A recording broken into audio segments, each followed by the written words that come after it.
નમસ્કાર વિદ્યાર્થી મિત્રો, એકમ પરિમાણ અને માપન પદ્ધતિના લેક્ચર નંબર 2 માં તમારું સ્વાગત છે. આપણે ગયા ક્લાસ સુધીમાં એકદમ બેસિક વસ્તુ જોઈ હતી. હવે આજે આપણે પરિમાણની અસલ ચર્ચા કરવાની છે. એમાં આપણે ભૌતિક રાશિ, જે મૂળભૂત ભૌતિક રાશિઓ છે એના પરિમાણ જોઈ લીધા હતા ને, એમ, એલ, ટી, મોલ ને કેન્ડેલા ને બધાના આપણે જોઈ લીધા હતા. હવે ચાલુ કરવાના છે કે સાધિત રાશિ હોય તો એના ભૌતિક પરિમાણ એટલે કે પરિમાણ કેવા આવે. તો પહેલું સૌથી સાદામાં સાદું લઈએ તો કે વેગ અથવા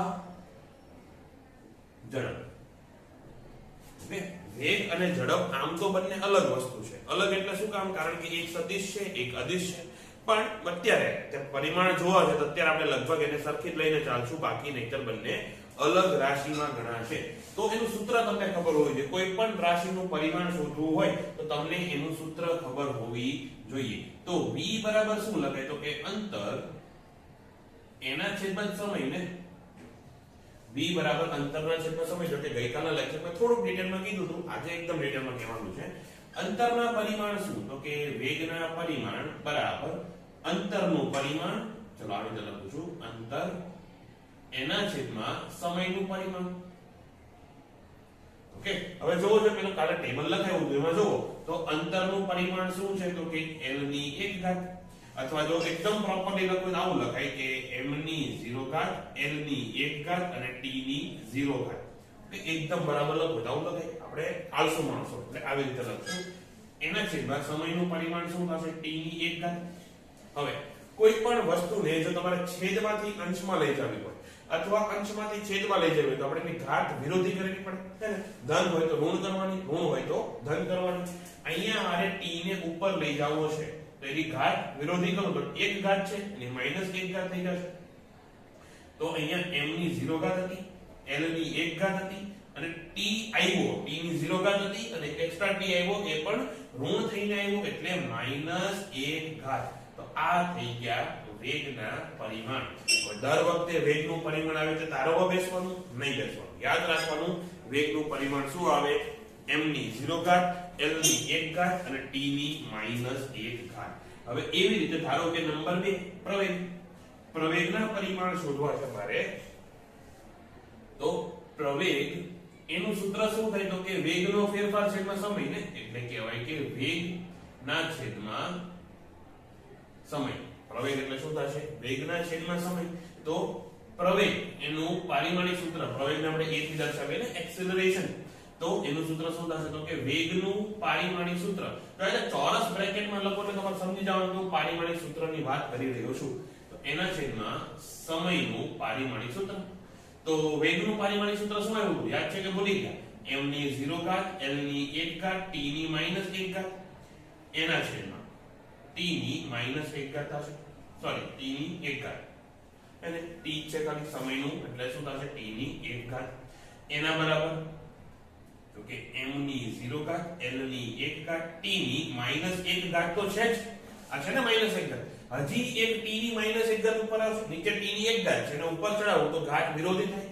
તો એક હજી એક્સ્ટ્રા t ની -1 ઘાત આવી. બોલો સમજ પડી? -1 ઘાત હતી એમાંથી હજી બીજી એક્સ્ટ્રા -1 ઘાત આવી. તો આ કેટલું થશે? એ થશે m ની 0 ઘાત, l ની 1 ઘાત અને t ની -2 ઘાત. આ થઈ ગયા પ્રવેગનું પારિમાણિક સૂત્ર. એવી રીતે હું તમને બળનું પારિમાણિક સૂત્ર શોધવાનું કહું તો નંબર 3 માં તમે કહી દો બળ. તો બળનું સૂત્ર શું થાય? એ થાય દળ ગુણ્યા પ્રવેગ. ઓકે, તો બળને આપણે દર્શાવીએ f થી. f બોલે તો ફોર્સ. f નું સૂત્ર થાય તો કે દળનું પારિમાણિક સૂત્ર અને પ્રવેગનું પારિમાણિક સૂત્ર એટલે 1. દળનું પારિમાણિક સૂત્ર શું? m ની 1 ઘાત અને પ્રવેગનું પારિમાણિક સૂત્ર આ જોઈએ તો કે m ની 0 ઘાત, l ની 1 ઘાત, t ની -2 ઘાત. હવે આવી રીતે હોય ને તમને એક જ લાઈનમાં એટલે કે ગુણાકારમાં બે પારિમાણિક સૂત્ર આપ્યા હોય તો ઘાતનો સરવાળો કરી નાખવાનો. m ની ઘાતનો સરવાળો કરવાનો, l ની ઘાતનો સરવાળો કરવાનો, t ની ઘાતનો સરવાળો કરવાનો. તો અહીંયા m ની કેટલી ઘાત છે? તો m ની આ બાજુ 1 ઘાત, આ બાજુ 0 ઘાત એટલે 1 + 0 લખાય ને. એટલે m ની ટોટલ કેટલી ઘાત થઈ? 1 + 0. એવી રીતે અહીંયા સોરી 1 પ્લસ નહીં આવે, મલ્ટીપ્લાય આવે l. અહીંયા l તો છે નહીં એટલે l ની 0 ઘાત હશે અને અહીંયા 1 ઘાત છે એટલે L ની 1 ઘાત, એવી રીતે T ની -2 ઘાત થશે. તો ખરેખર બળનું પારિમાણિક સૂત્ર શું થયું? એ થયું 1 L ની 1 T ની -2 ઘાત. આ થઈ ગયું બળનું પારિમાણિક સૂત્ર. ઓકે, હવે એક લઈએ ક્ષેત્રફળ. કે હવે આપણે લઈએ ક્ષેત્રફળનું પારિમાણિક સૂત્ર. બાકી તમને એક્સ્ટ્રા અહીંયા પીડીએફ માં આપ્યા છે, કાર્ય ને બધું આપ્યું છે. બધું એકદમ ડિટેલમાં જાવું નથી, એકદમ શોર્ટમાં કહી દો એટલું સમજી લો. આ તમારા નોટ્સમાં લખવું હોય તો લખજો, બાકી હવે આનાથી આગળ લખવાની જરૂર નથી. બાકી તમારે બધું યાદ જ રાખવાનું છે. ઓકે, કેવી રીતે આવે તો એના માટે તમને સૂત્ર ખબર હોવી જોઈએ. પછી સૂત્રમાં જે પદ આવે છે, જેમ કે વેગ હોય એમાં અંતરને સમય આવતો હતો, પ્રવેગ હોય તો વેગને સમય આવતો હતો. તો એ બધા જે આવે છે એ બધાના પારિમાણિક સૂત્રો પણ તમને ખબર હોવી જોઈએ. આવો પાછા એ રીતે ક્ષેત્રફળ એ મેં તમને કાલે સમજાવ્યું હતું, આજે પાછું સમજાવું. ક્ષેત્રફળ બરાબર શું થાય? તો કે લંબાઈ એનો વર્ગ, એને લંબાઈનો વર્ગ થાય. તો કોઈ પણ ક્ષેત્રફળ, ધારો કે વર્તુળ છે, એનું ક્ષેત્રફળમાં શું આવે? તો કે પાઈ r નો વર્ગ આવે. અને પાઈ ના પરિમાણ 0 છે, પાઈ ના પરિમાણ આવે નહીં. r શું છે? એક પ્રકારની લંબાઈ જ છે ને. r શું છે? એક પ્રકારની લંબાઈ, ત્રિજ્યા. એ રીતે ચોરસ હોય તો a², લંબચોરસ હોય તો લંબાઈ ગુણ્યા પહોળાઈ, બંને લંબાઈ છે. એટલે ક્ષેત્રફળ છેલ્લે તો શું થવાનું? લંબાઈનો વર્ગ જ થવાનો. તો પછી ક્ષેત્રફળનું પારિમાણિક સૂત્ર A ફોર એરિયા. એ શું થાય? તો કે લંબાઈનું પારિમાણિક સૂત્ર શું થાય? તો કે m ની 0 ઘાત, l ની 1 ઘાત અને t ની 0 ઘાત અને એનો વર્ગ. ઓકે, હવે ધારો કે મારી પાસે કોઈ એક આંકડો એવો છે કે a નો વર્ગ, b ની 3 ઘાત અને આખાની 3 ઘાત છે. તો આપણે શું કરીએ? આ બધી ઘાતને 3 વડે ગુણી દેવાની. તો આના બરાબર જો આવું લખાય કે a ની 2 તરી 6 ઘાત અને b ની 9 ઘાત. આવું લખાય. ઓકે, એનો મતલબ અહીંયા પણ જો બહાર વર્ગ છે તો અંદર બધી ઘાતને શું કરી નાખવાની? ડબલ કરી નાખવાની. તો એ કેટલી આવશે? m 0 નું ડબલ કેટલું? 0 છે. અને 0 ને તમે ગમે એટલા વડે ગુણો, 0 નો 0 જ રહે. તો l ની 2 ઘાત અને t ની 0 ઘાત. તો આ થઈ ગયું ક્ષેત્રફળનું પારિમાણિક સૂત્ર. તમે આવી રીતે લખો અથવા ખાલી l નો વર્ગ કરો તો પણ કઈ વાંધો નથી. ક્લિયર છે? તો ક્ષેત્રફળ એ રીતે તમને કદનું શોધવાનું કહે તો અહીંયા 3 ઘાત આવે. એ રીતે તમને ઘનતા શોધવાનું કહે તો ઘનતાનું સૂત્ર શું થાય?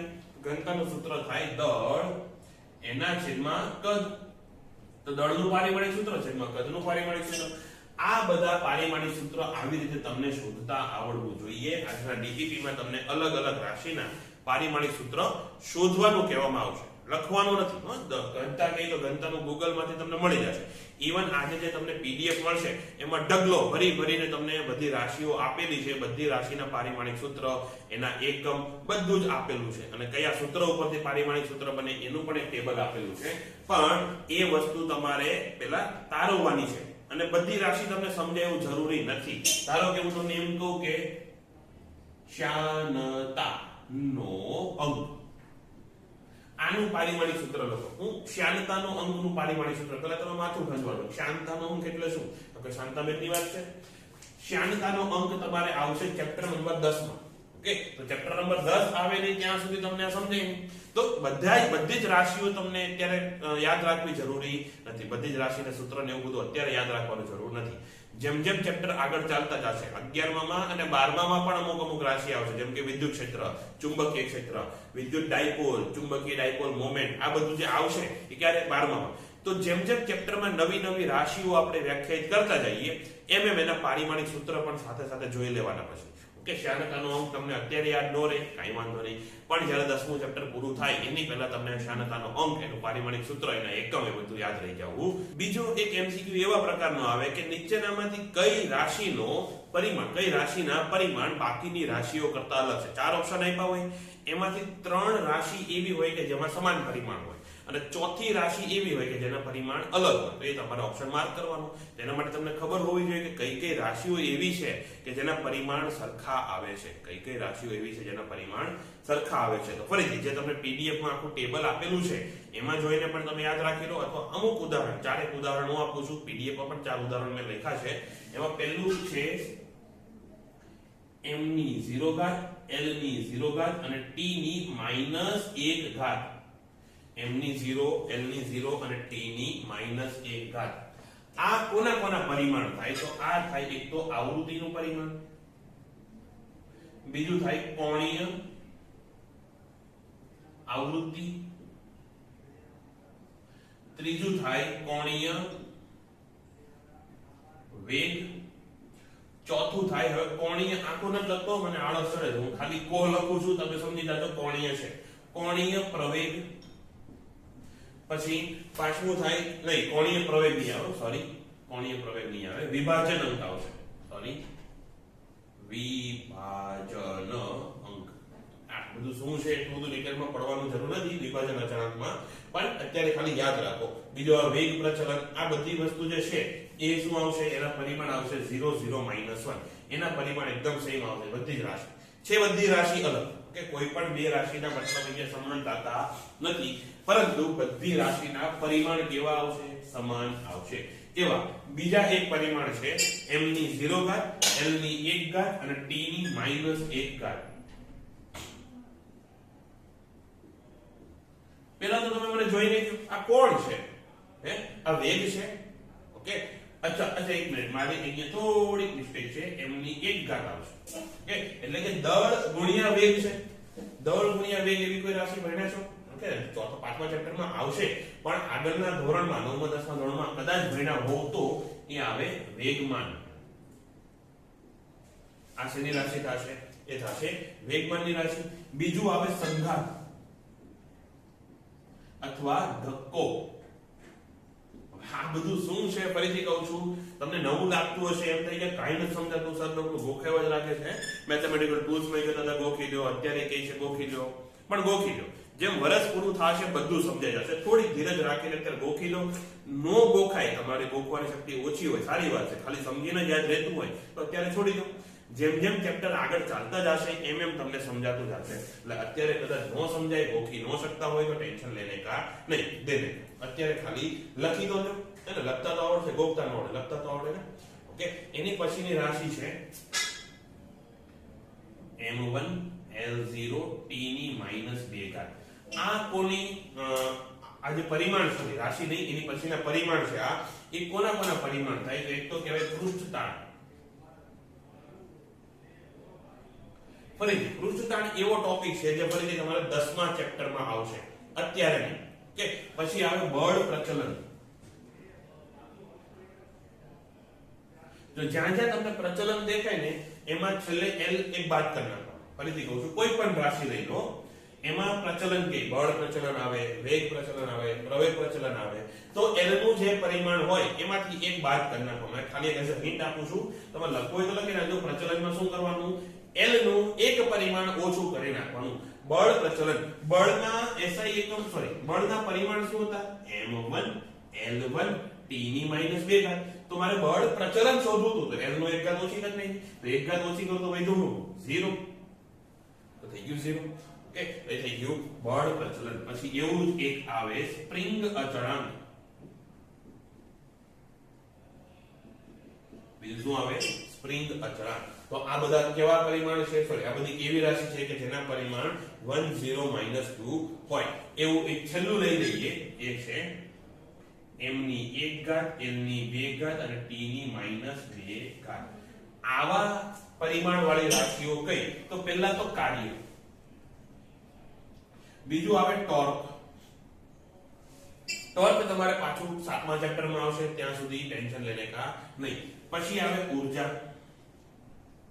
હવે ઊર્જા કીધું એટલે બધી ઊર્જા આવી ગયો. ઊર્જા કીધું એટલે બધી ઊર્જા, જેમ કે ગતિ ઊર્જા, સ્થિતિ ઊર્જા, ઉષ્મા ઊર્જા, પ્રકાશ ઊર્જા, કોઈ પણ ઊર્જા આવે, બધી ઊર્જા માટે પરિમાણ કેવા આવશે, 1 2 -2. ફરીથી બધી વસ્તુ કેવી છે, અલગ અલગ છે, બધી ઊર્જા કેવી છે, અલગ અલગ છે, પણ બધાના પરિમાણ કેવા છે, સરખા છે. તો હવે આ પરિમાણને આપણે દાખલામાં ઉપયોગ કરવા હોય તો કેવી રીતે કરવાનો, એના માટે એક સિદ્ધાંત તમારે ભણવો પડે, જેને કહેવાય સમાંગતાનો સિદ્ધાંત.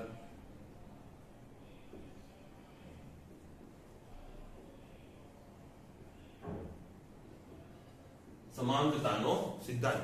સમાંગતાનો સિદ્ધાંત શું કહે કે તમારે કોઈ બે રાશિનો સરવાળો કરવો હોય, અથવા બે રાશિની બાદબાકી કરવી હોય, અથવા બે રાશિને સરખાવવી હોય, તો બંનેના પરિમાણ જો સરખા હોય તો જ તમે આ કામ કરી શકો. હું એવું ન કહી શકું કે વેગ બરાબર પ્રવેગ, અને વેગના પરિમાણ કંઈક અલગ છે, પ્રવેગના પરિમાણ કંઈક અલગ છે, તો હું બંનેનો બરાબર કે પછી ગ્રેટર ધેન કે પછી લેસ ધેન કરી શકું નહીં, અથવા વેગ વત્તા પ્રવેગ નો કરી શકું, વેગ ઓછા પ્રવેગ કરી શકું નહીં. હું તમને એમ કહું કે આની લંબાઈ 10 સેન્ટીમીટર છે અને એનું દળ ધારો કે 15 ગ્રામ છે, આનું દળ કેટલું છે 15 ગ્રામ, તો પછી લંબાઈ અને વજનનો સરવાળો કેટલો થાય? ગાંડા જેવો સવાલ છે ને, એટલે કે લંબાઈ વત્તા વજન તમે નો કરી શકો, લંબાઈ વત્તા વજન થાય નહીં, કારણ કે લંબાઈના પરિમાણ કંઈક અલગ છે અને દળના પરિમાણ કંઈક અલગ છે. ક્લિયર છે? એટલે કે કોઈ પણ બે રાશિ જો તમને આપેલી હોય એનો સરવાળો કરવો હોય, એની બાદબાકી કરવી હોય અથવા સરખાવવા હોય, સરખાવવામાં ખાલી બરાબર નો આવો, ગ્રેટર ધેન લેસ ધેન પણ સરખાવવામાં જ ગણાય. એટલે એવું કરવા માટે તમારે બંનેના પરિમાણ કેવા હોવા જોઈએ? સરખા જ હોવા જોઈએ. એની સિવાય તમે સરવાળા બાદબાકી કે સરખામણી કરી શકો નહીં. નો સમજાણું હોય તો આપણે દાખલા લઈએ એટલે હમણાં ક્લિયર. ઓકે, તો હવે પહેલો દાખલો આજનો અથવા આ ચેપ્ટરનો પહેલો દાખલો એક્ઝામ્પલ નંબર 1. એક્ઝામ્પલ નંબર 1 થાય એક એવું કહે છે કે કણના વેગ અને સમય વચ્ચેનો સંબંધ આપેલો છે. શું છે સંબંધ? તો કે v બરાબર a વત્તા bt વત્તા c ના છેદમાં d, પછી શું છે વત્તા t, c ના છેદમાં d વત્તા t. કોની કોની વચ્ચેનો સંબંધ છે? વેગ અને સમય. એટલે એટલી તો ખબર પડી ગઈ કે આ વેગ છે, આ સમય છે. a b c d શું છે અત્યારે આપણને ખબર નથી. તો જો આવો સંબંધ હોય તો તમારે આ a b c અને d આ ચારેયના પરિમાણ શોધવાના છે. દાખલો બનાવવા વાળા એકદમ ડાયા છે કે ખાલી a b c d ના પરિમાણ શોધવાનું કીધું, અથવા એવું પણ કે ચલો એ શું કે આપણે છે દાખલો પૂરો થઈ જાય પછી ચર્ચા કરશું કે આ દાખલાને એક્સ્ટ્રા થોડોક અઘરો બનાવવો હોય તો શું કરાય. અત્યારે આપણે ખાલી a b c d ના પરિમાણ શોધવાના છે. સમાનતાનો સિદ્ધાંત શું કહે કે બે વસ્તુ વચ્ચે સરવાળો બાદબાકી બરાબર ગ્રેટર કે લેસ ધેન હોય તો બંનેના પરિમાણ કેવા હોય? સરખા હોય. અહીંયા જો વેગ a bt આખું અને bt આખાનું મતલબ પેલા ગુણાકાર કરી પછી સરવાળો થાય ને, એટલે bt આખું અને આ આખું બ્રેકેટ આ બધા વચ્ચે સરવાળોને બરાબર છે અને બાદબાકી નથી, લેસ ધેન ઇક્વલ ટુ કે ગ્રેટર ધેન ઇક્વલ ટુ એવું કઈ નથી, પણ સરવાળો છે અને બરાબર છે. એટલે કે સમાનતાના સિદ્ધાંત મુજબ આખું લખતો નથી, તમારે પ્રોપરલી લખવાનું છે ટેક્સ્ટબુક પર પીડીએફ માંથી જોઈને.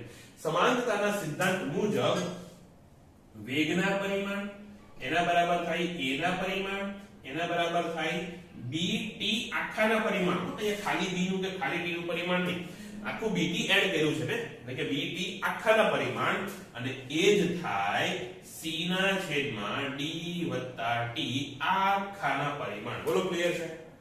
ઓકે, તો a ના પરિમાણ શોધો હતા એ તો ખબર પડી ગઈ કે a કેટલા થવાના, b જેટલા થવાના. બોલો ક્લિયર છે? અચ્છા, હજી આમાંથી એક્સ્ટ્રા એની વાત પર છે કે d અને t ના પરિમાણ સરખા થશે. શું કામ? d અને t વચ્ચે સરવાળો છે, d અને t વચ્ચે સરવાળો છે તો d ના પરિમાણ કેટલા થવાના, t જેટલા થવાના. એની વાત પછી પહેલા આટલું ક્લિયર થઈ ગયું કે માટે a ના પરિમાણ થશે કેટલા? v ના પરિમાણ જેટલા, અને v ના પરિમાણ તમને યાદ હોવા જોઈએ કે એ છે m ની 0 ઘાત n ની 1 ઘાત t ની -1 ઘાત. ક્લિયર છે? તો આ થઈ ગયા પ્રવેગના, સોરી અહીંયા a છે, જનરલી આપણે a બરાબર પ્રવેગ લઈએ, મારાથી એ પ્રવેગ બોલાઈ ગયું, ખરેખર આ a પ્રવેગ નથી હો. a ના પરિમાણ કેવા છે? વેગના પરિમાણ જેટલા. એટલે એવું નહીં કહેતા કે હમણાં તમે તમને કીધું હતું કે a બરાબર v નો કરી શકો. જો a પ્રવેગ હોય તો પ્રવેગ બરાબર v નો કરી શકાય. અત્યારે એવું તો નથી કીધું, રકમમાં કંઈ કીધું છે કે આ a પ્રવેગ છે. અત્યારે ખાલી એટલું જ કીધું છે કે v શું છે? વેગ છે, અને t છે સમય. તો v અને a ના પરિમાણ કેવા આવશે? સરખા. તો આ થઈ ગયો તમારો એક જવાબ. હજી એવા b c અને d શોધવાના છે. તો હજી સમાનતાના સિદ્ધાંત મુજબ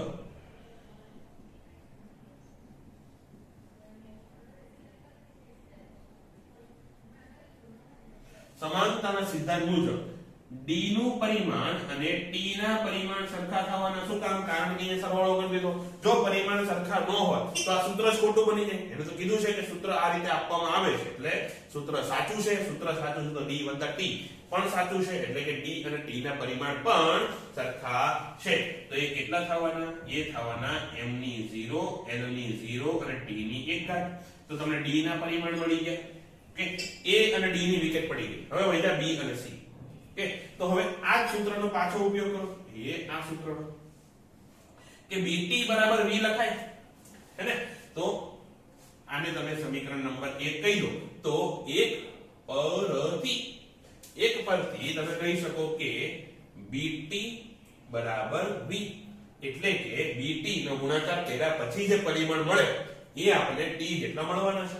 તો એનો મતલબ કે B ના પરિમાણ કેટલા થાય તો કે એ V નું પરિમાણ જે હોય એના છેદમાં T નું પરિમાણ. આમે શું કર્યું તો કે આ જે મલ્ટીપ્લિકેશન માં T હતો ને ઉપાડીને આ બાજુ લઈ આવ્યો, હવે બરાબરની આ બાજુ જાય તો જશે છેદમાં.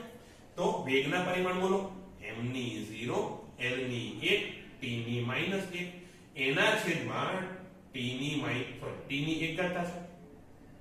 આ t ની 1 ઘાત થશે.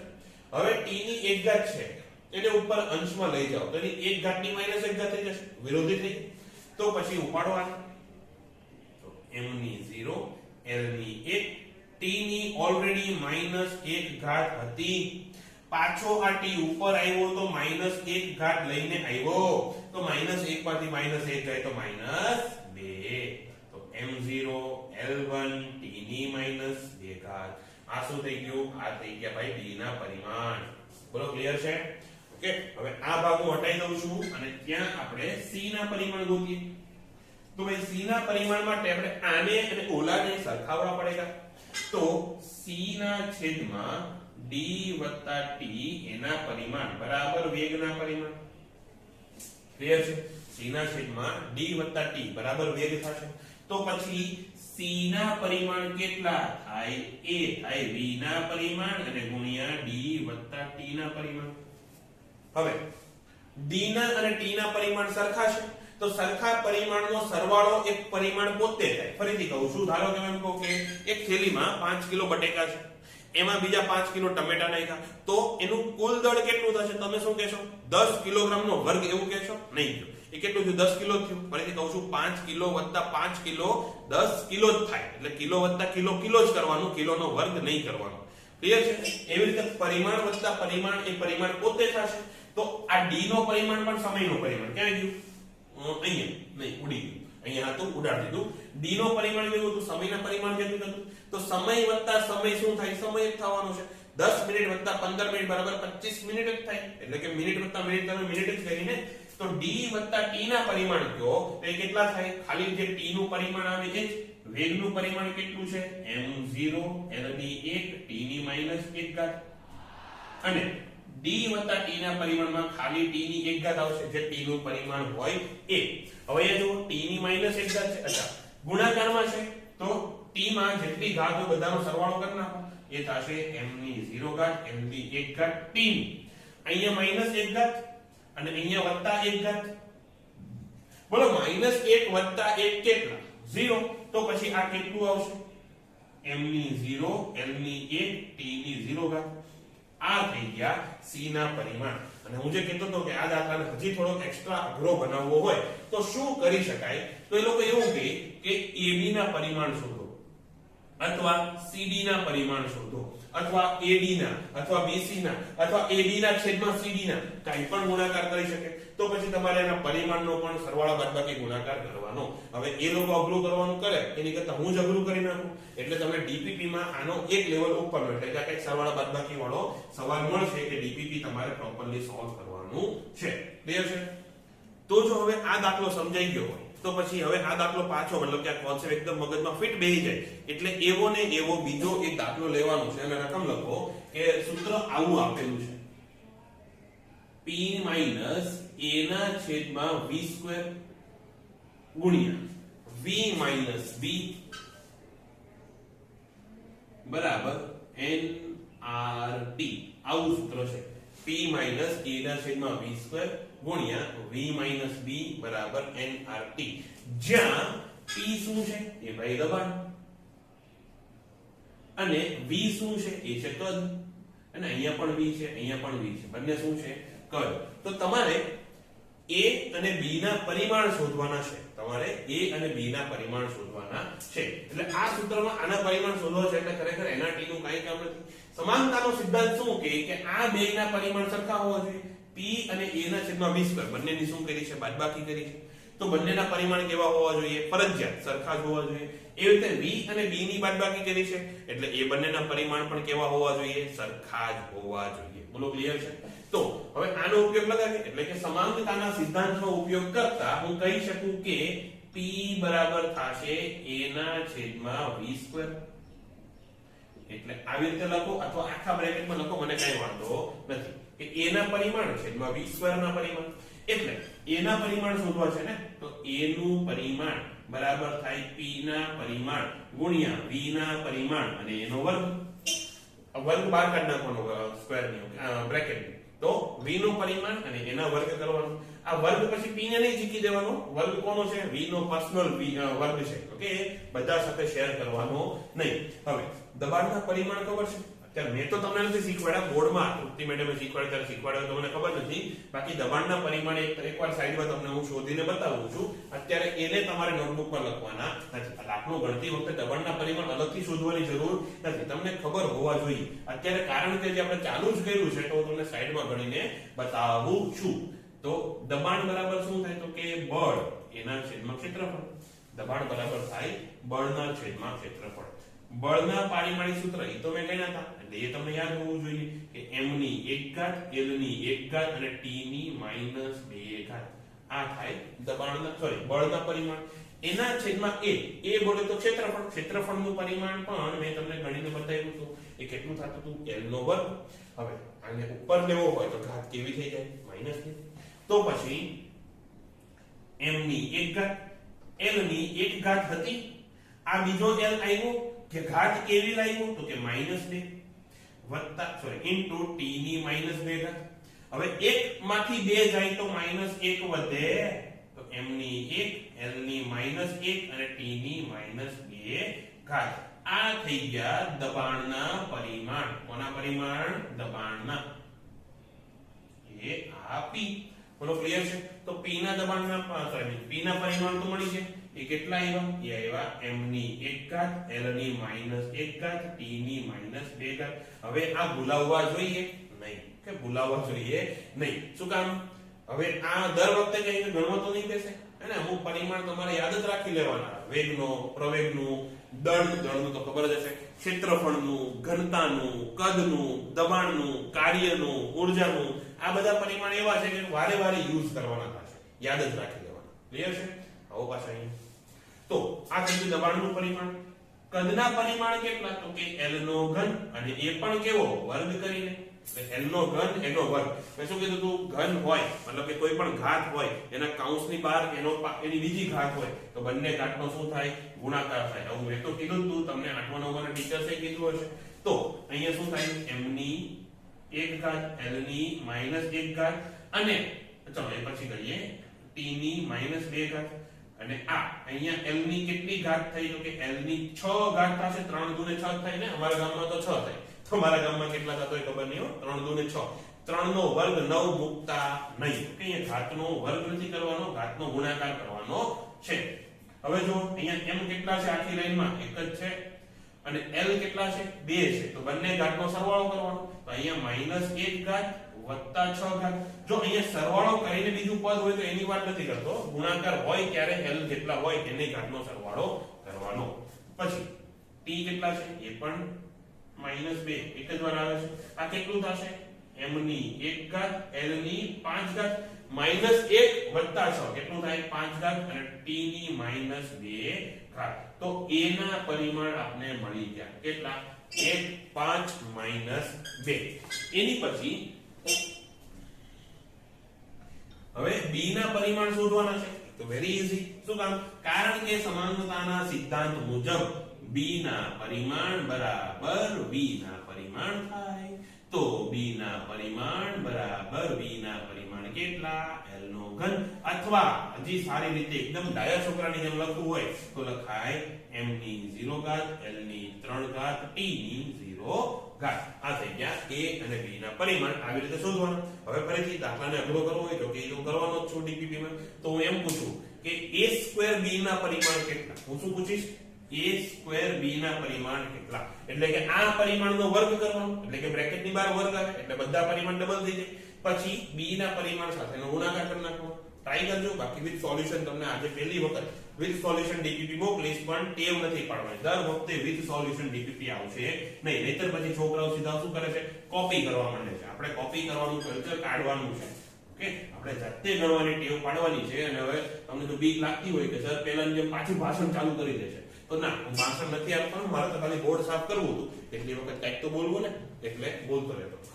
ઓકે, હવે એક હિન્ટ આપું છું, મતલબ કે એક વસ્તુ જે આગળના દાખલામાં ઘણી બધી વખત યુઝ થશે કે જ્યારે આપણી પાસે અમુક વિધેય હોય.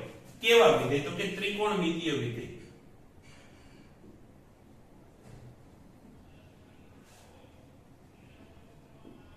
ત્રિકોણમિતીય વિધેય હોય અથવા લઘુગુણકીય વિધેય હોય. લુ નહીં, લઘુ.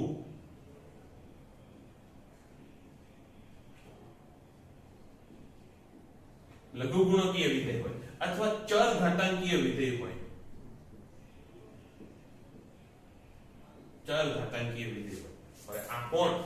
ત્રિકોણમિતીય વિધેય એટલે sin, cos, tan, sec, પછી cosec, પછી cot, અથવા આ બધાના ઇન્વર્સ હોય, એટલે કે sin inverse, cos inverse, tan inverse, sec inverse, cosec inverse અને cot ઇન્વર્સ. આ બધું શું છે ઇન્વર્સ વાળું, એ તમે મેથેમેટિક્સમાં ભણી લેશો. ઓકે, અત્યારે ટેન્શન લેવાની જરૂર નથી.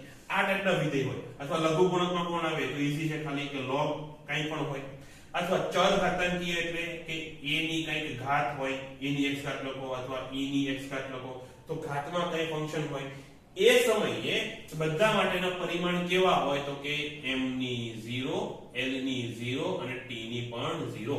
એટલે કે આ બધા વિધેય કેવા હોય? પરિમાણ રહિત હોય. આ બધા નાપચાન વગરના એવું કહેવાય કે એને કોઈ પણ જાતના પરિમાણ આવે નહીં. બીજી વાત, જો તમને પૂરક રાશિના પરિમાણ પૂછે, પૂરક રાશિ એટલે કોણ? યાદ છે? સમતલમાં ખૂણો અને ઘનકોણ, એ બંનેના પરિમાણ કેટલા થાય? એ પણ 0 થાય. આ તમારે લખવાનું નથી, હું તમને સાબિત કરીને બતાવું. ધારો કે આપણે થીટા બરાબર શું હતું? તો કે ચાપની લંબાઈ છેદમાં ત્રિજ્યા. અને ચાપ એટલે શું? એક પ્રકારની લંબાઈ. એટલે આ લંબાઈ તમે માપો, તેને શું કહેવાય? ચાપ. એટલે ચાપના પરિમાણ શું આવે? જે લંબાઈના પરિમાણ આવે એ, છેદમાં ત્રિજ્યાના પરિમાણ શું આવે? એ પણ જે લંબાઈના પરિમાણ આવે. ત્રિજ્યા પણ શું છે? એક પ્રકારની લંબાઈ. આ l થઈ જાય કેન્સલ, અને વધ્યું શું? આ m0, l0 અને t ની પણ 0 ઘાત. એટલે કે ખૂણો હોય, સમતલમાં ખૂણો અથવા ઘનકોણ હોય, તો એમાં જે એના પરિમાણ છે શું આવશે? 0 આવશે. પૂરક રાશિ કેવી છે? પરિમાણ રહિત છે. બીજી વાત, આ જેના પણ વિધેય હોય એ પણ પરિમાણ હોય. એટલે કે જો હું એમ કહું કે sin x છે અથવા cos y છે અથવા લઘુગુણકે લઈ લો તો log x છે અથવા ચર ઘાતાંકીય લઈ લો તો ધારો કે 5 ની x ઘાત છે.